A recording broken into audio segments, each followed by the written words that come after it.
ഡിവൈഎഫ്ഐയുടെ നേതൃത്വത്തിൽ youth professional meet സംഘടിപ്പിക്കും. തിരുവനന്തപുരത്ത് നടക്കുന്ന പരിപാടി മുഖ്യമന്ത്രി ഉദ്ഘാടനം ചെയ്യും. പ്രൊഫഷണൽ മേഖലയിലെ വിവിധ വിഷയങ്ങൾ മീറ്റിൽ ചർച്ചയാകും.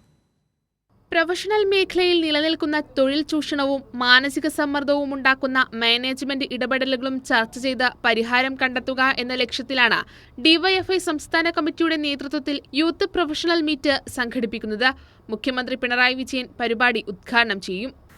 കേരളത്തിലെ വിവിധ സ്ഥാപനങ്ങളിൽ നിന്ന്, വിവിധ പ്രൊഫഷണൽ കോളേജുകളിൽ നിന്ന് പഠിച്ചിറങ്ങിയവരും മറ്റ് സംസ്ഥാനങ്ങളിൽ നിന്ന് പഠിച്ചവരുമൊക്കെ ആയിട്ടുള്ള കേരളത്തിലെ പ്രൊഫഷണൽ രംഗത്ത് ജോലി ചെയ്യുന്നവരെ ഞങ്ങൾ വിളിച്ചു ചേർക്കുകയാണ്.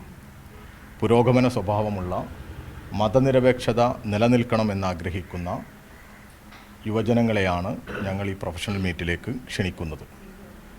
Engineering, management, medical, data science, startup, marketing, design, health care തുടങ്ങി വിവിധ പ്രൊഫഷണൽ മേഖലകളെ പ്രതിനിധീകരിച്ച 1000-ഓളം യുവതിയുവാക്കൾ മീറ്റിന്റെ ഭാഗമാകും. യുവ പ്രൊഫഷണലുകളുടെ മാനവ വിഭവശേഷി കേരള സമൂഹത്തിന്റെ പുരോഗതിക്കായി എങ്ങനെ ഉപയോഗപ്പെടുത്താമെന്നത് സംബന്ധിച്ച സമീപനരേഖ ഡിവൈഎഫ്ഐ പരിപാടിയിൽ അവതരിപ്പിക്കും. തുടർന്ന് ജില്ല തിരിച്ചുള്ള ഗ്രൂപ്പ് ചർച്ചയും പൊതുചർച്ചയും നടക്കും. കൈരളി ന്യൂസ്, തിരുവനന്തപുരം.